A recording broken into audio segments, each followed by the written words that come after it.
Hi, this is Trish Tagley and this is Trish Time. Welcome back to the show. Today we have as our guest Edward Rosensteel from the Tarrytown Vets Drum and Bugle Corps.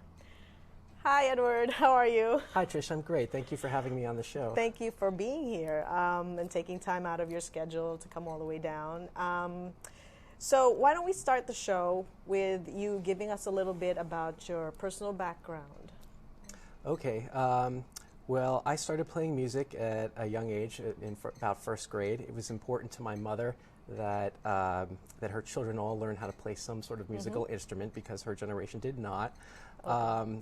But I tried a lot of different instruments and did not find any that suited me. I had very small, stubby fingers, so the piano, the guitar, the flute, the recorder, none of those suited me very well.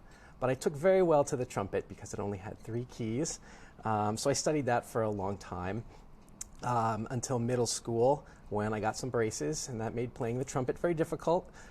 So I switched to the baritone, which was easier to play with braces. But there were a lot of baritone players, and I was the youngest one. So my band instructor started me on the tuba, which turned out to be one of the best things that ever happened to me.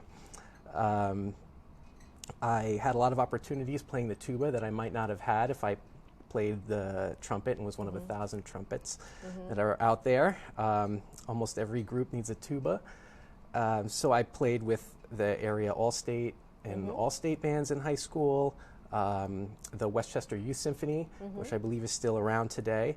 And I even joined a foreign exchange program and toured Europe for a couple of weeks with a student band of foreign exchange students, which was very fun. Yeah, that's very interesting. That's a great opportunity, yeah.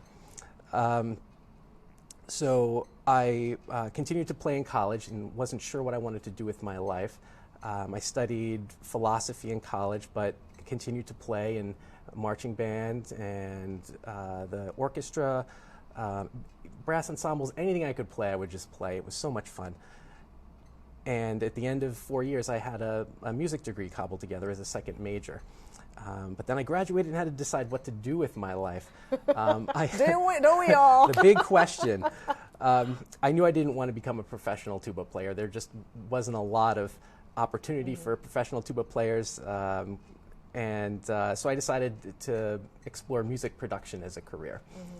I did very well with that. It took a long time to get going, but I worked at Lincoln Center for a while in various administrative and behind-the-scenes roles. I moonlit for small theater companies and music production, became a music production manager, producing live music events, which is a lot of fun. Yes, and also very taxing. Yes.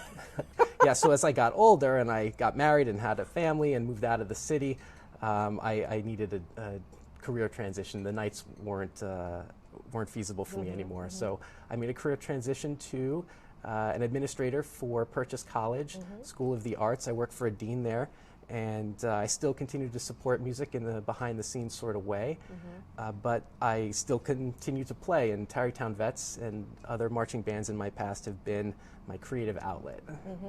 So how did you get started with the Tarrytown Vets? Oh, well, that goes way back. So my experience in marching bands and drum corps started in high school. I was recruited right out of the stands of a football game by the Blue Crew, a band out of Brewster, New York, who themselves were a remnant of a town band from Thornwood called the Lancers. I played with Blue Crew for many years. I joined the Portchester American Legion Band because I had friends in the Blue Crew that were doing double duty and playing for that band as well. And I've been playing over 20 years in parades in the Hudson Valley. I knew that the bands I was in, the Blue Crew and the Portchester Legion, were starting to decline, and I foresaw that there would be a time when they folded. And I, of course, had been in the parade circuit for a long time. I knew about the Tarrytown Vets. I knew they were very serious about their music. I liked their music. Their uniforms were sharp. And they just had a tremendous spirit. That's something you can tell by just listening to them or seeing them march down the street. But what really did it for me was the color guard.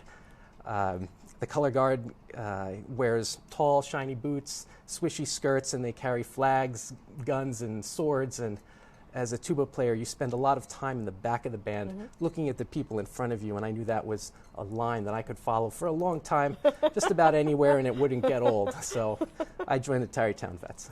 That's fantastic. Can you give us a little bit of history around the Tarrytown Vets and how they formed and the important personalities within that group? Okay. Would you like me to tell you also about history of drum corps and marching bands in general? Okay. Absolutely. That'll give it some context. Yes. The fife and drum and bugle were all military instruments. They were used to communicate troop movements to troops in the 19th century and earlier. In the 20th century, we evolved technology to do that, but the bugle, fife, and drum were retained as ceremonial instruments. Also during this time, you had the development of modern brass instruments with their valves and slides. And so you had this military band history that grew up alongside the drum and bugle history, or tradition rather. The big names that most people recognize, like Patrick Gilmore, John Philip Sousa, the great bands of the 19th century. The drum corps tradition started after that was already established. After the First World War, when the veterans came back, various VFWs started drum corps programs, mostly for youth, to encourage them to develop civic and patriotic values, give them something to do and keep them out of trouble, and to provide patriotic music for their events. Those corps evolved into Drum Corps International, which is a touring, competing circuit for drum corps. And as people aged out of DCI, they loved it so much that they wanted to continue as adults, so they developed Drum Corps Associates, which is the adult league, if you will, for drum corps. So the Tarrytown Vets were one of those corps. We were established in 1932, and we have 84 years of storied history. We incorporated separately from the Tarrytown VFW in 2012, and we're having a great time marching. And there's something about a certain, I don't know if I'm going to get this right, key that you play in. That's Oh, right. So traditional Army bugles are in the key of G. So the instruments that we play are also in the key of G. As the bugle corps evolved, they expanded the range of instruments, larger instruments, the mellophone, the baritone, and the contrabass bugle, all in the key of G. That contrasts with the marching band tradition, which is generally in B flat, but the instruments can be in all sorts of keys. In about the 1980s, as the participation in drum corps began to wane, DCI eventually gave up its requirement that G horns be used. And so Tarrytown Vets are one of the few drum and bugle corps out there that still stick to this older instrument standard. Okay. And as you said, you said earlier that it's a real family-oriented group. If there are like younger adults, or I don't know what your age range is, or maybe you can talk about that, like how would somebody be able to join your group or be able to maybe observe you at practice? Sure.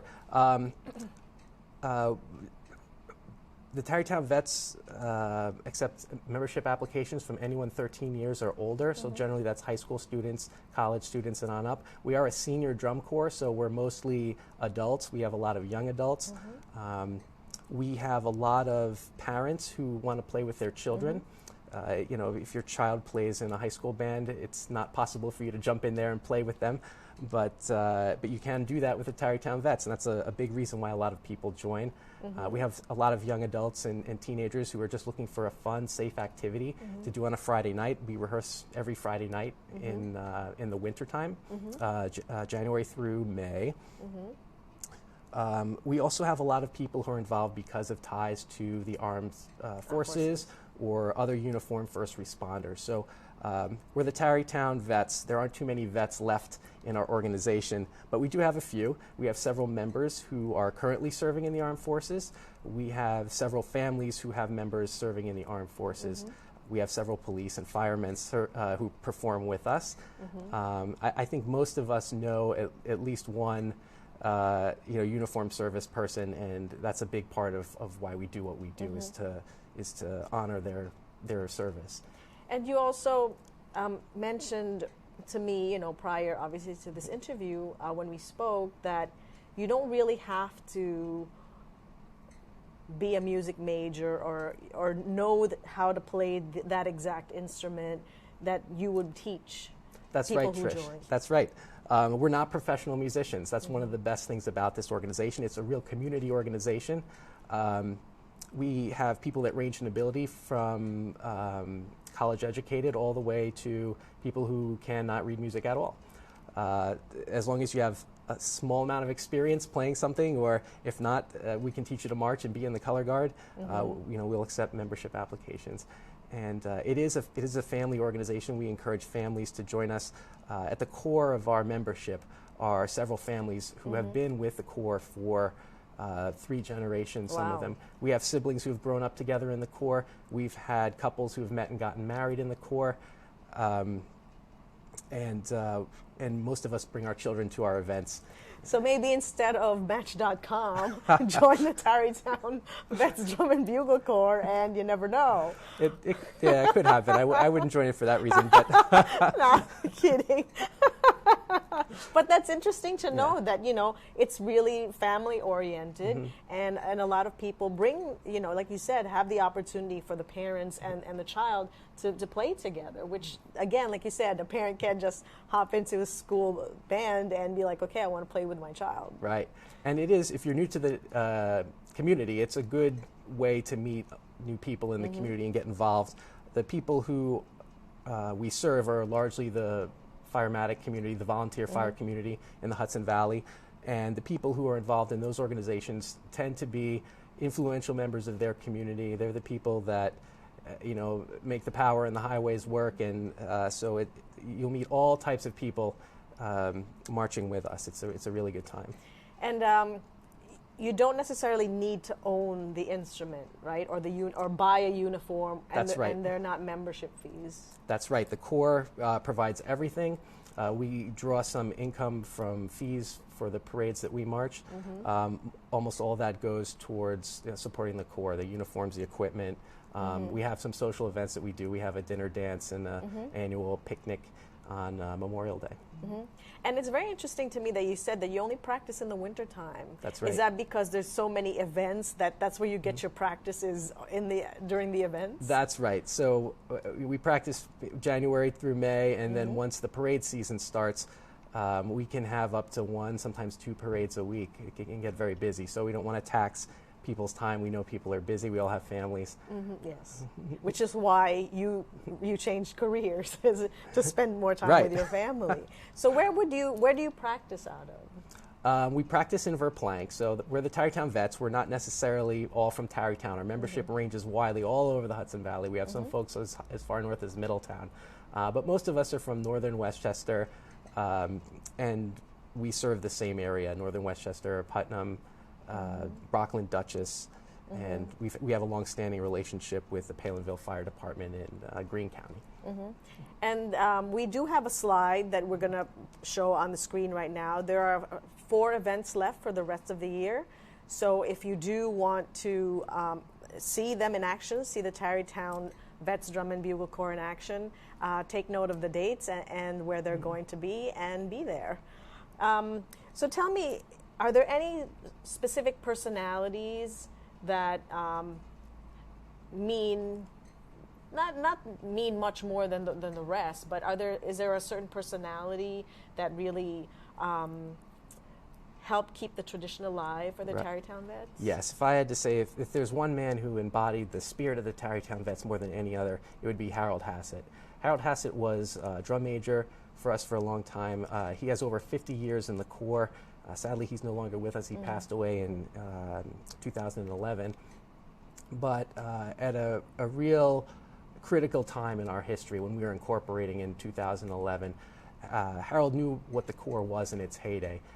If we're a family, then Harold was our grandfather, and he was really responsible for communicating everything that was good about that tradition to the next generation and motivating them and giving them the spirit to carry on the Corps to the next evolution. And more than anyone else, he's responsible for the Corps being here today. And for that reason, we have his initials on all our uniforms. Yes, I was just going to ask, what that was, but now you just explained the HJ. Harold J. Hassett, yes. Yeah, well, that's really, it is important, I think, that we have an organization that, like you said, not only family-oriented, but also incorporates music, because the arts in schools these days are becoming less and less funded. So this enables children and their parents, families, to participate in the arts in that sense. Definitely. If it's not available in school, it's available through your organization. So that's a great service that you offer. Sure, and we're certainly not the only drum corps band out there. I encourage anyone there who's interested in this to look in your community. There are other bands out there, very diverse. So they all have different characters and histories. I'm sure you'll find something that will suit you. But yes, there's a lot of value for students in joining our corps. The one thing that is very difficult to teach students is confidence. And confidence really only comes from repeated successful performances. And a high school ensemble might perform twice a year. A college ensemble maybe a handful of times a year. The Tarrytown Vets Drum and Bugle Corps performs 25 times at least every summer. Wow. So after doing a season or two with us, you will become unflappable. And it's because there's added skills in marching that you don't have to deal with. It's relatively easy to perform in an air-conditioned auditorium with your music right in front of you, and with a drum corps, you're marching in the heat, and your shoes are sometimes sticking to the pavement. Or really? Oh, absolutely. It could be raining or snowing, and you learn the difference between steamy rain and cold rain, and all of these things affect your body and your instrument and the sound that you produce, and you learn how to deal with those things. In addition, you're marching, so you're moving. You have to maintain a stable platform over streets that could be pocked with potholes and manhole covers, and you have to obey commands to turn and start and stop, all while the audience is cheering and screaming tremendously, and there are so many distractions. So if you can perform well in that environment, you can perform well anywhere. Indeed. That's very interesting, because I didn't think about that. When you said, like, in front of the color guard, okay, something about them marching, but I'm also just thinking about the rest of the band just falling behind, but you're actually performing drills, marching drills, when you're... Sometimes at the end of the parade. We're a parade band, so we don't do too many drills. A lot of the DCI drum and bugle corps will perform field shows. That's certainly what most people are used to seeing. Even with their high school or college marching band, it's like the halftime show. Most of the time we're marching down the street, and we only do a small bit of breaking ranks and formations at the end of the parade, and usually that's for the firemen that we march for. But it's like you said, making sure, like, there's a pothole, but here you are playing, so you need to be aware not only of what you're doing, but also your environment and where you are in the group, because obviously you're marching as a group. So you can't really go too far, walk too far ahead or lag behind. Right. You have to stay with the group. You have to stay in a certain formation. So there's, like you said, it's a real confidence builder, because there's so many things that you have to pay attention to, that when you've accomplished this, and you've accomplished it, as you said, multiple times throughout the year, then you're like, I'm ready to do whatever. There's, whatever challenge there is, I can do it because I've done this. Right. So that's fantastic. And it's pretty low stakes performance. If you play a sour note, and it happens to us all from time to time, that person is going to be a mile behind you by the time you play your next sour note, so they won't remember. That's true. But there's also a structure there that helps us. And there are cues that are given. So it's a lot. I make it sound difficult, but it's pretty easy. We do a lot of preparation in the rehearsal season, and by the time you've done a dozen or so parades, if you've got your music memorized, then you're just playing your music. It's pure enjoyment. The town goes scrolling by, and before you know it, the parade is over. Well, you said something interesting a while ago, is that, And this obviously makes sense that the weather affects not only yourself but the instrument. So can you give, without getting too technical, but could you give us like an example of like how do you play the instrument in warmer weather as opposed to how you would play the instrument in cooler weather? Okay, a lot of time the temperature and humidity will change the pitch of the instrument sharper or flatter. So a lot of times it's making simple adjustments with the instrument, pulling out a slide, pushing it in. It can also affect articulation. If the air is very heavy, then its sounds are harder to produce distinctly. The real trick, though, is getting all of the core tuned together, so that can be challenging with weather. But it's also your personal performance, how your body responds. You know, if you're walking up a hill and you have to play at the same time, which is more important? Does your body need the air for walking, or does it need it for playing? You have to manage that. Yeah. So and you have several people playing the same instrument. Right. So if somebody doesn't have the exact endurance for the uphill slight climb, then it's not going to be extremely noticeable, or they're not going to get like a slap on the wrist if they kind of go. Yes, and like I said, there's a structure there to help deal with that. So from the front of the core to the back of the core, first you have the color guard. They're there to carry and display the flags. They carry weapons, so they're all fake. Yeah, the wood. Are they just wood? They're wood and maybe some aluminum or something. Yeah. The swords are real, but you can't cut butter with them. So they're there to guard the colors, which is very important. Next is the drum major, and the drum major is in charge not just of the drum line, but the entire corps. So the drum major is the person who decides what music will be played, when they'll play it, how it should be timed so that we're playing it correctly in front of a reviewing stand, or if there's a big crowd at a certain corner. The drum major also signals all movements of the corps, when to turn, when to start, when to stop. So they're not just there for decoration. They're actually they are. I would say looking good is probably 90% of the job. But they're actually directing then, right? Correct. Yes. And then saying, okay, rhythm. Are they telling you like, okay, faster? Sometimes, yes. Yeah. So that's something else that people who are watching you need to pay attention to, is like, what are the signals? That would be interesting to like, oh, I just saw him signal. Because for me, like when I think about it, I always just imagine them going like this. Right. But apparently they also point to, okay, we're going to be turning left or right now. Right. And the reason they carry the baton is because that can be wielded high, so that the ranks behind them, which are the drum line and the horn line generally, can tell when to prepare and when to execute movements. See, I never thought about that. I always just thought it was like a traditional piece of equipment, and that's just the way it was. But now there's actually a practical reason for it to be the size that it is that so everybody can see, everybody behind can see, well, you have the advantage of being tall. But for those that are smaller, like myself, we have the advantage of being able to see, okay, now this is what we need to do. So that's an interesting tidbit about the drum major. Drum major, right? yes. Yes. And then there's the different formation, like you said, there's different people on the front line, the second line. Right. In our corps, the drums march in front. The drum line is first.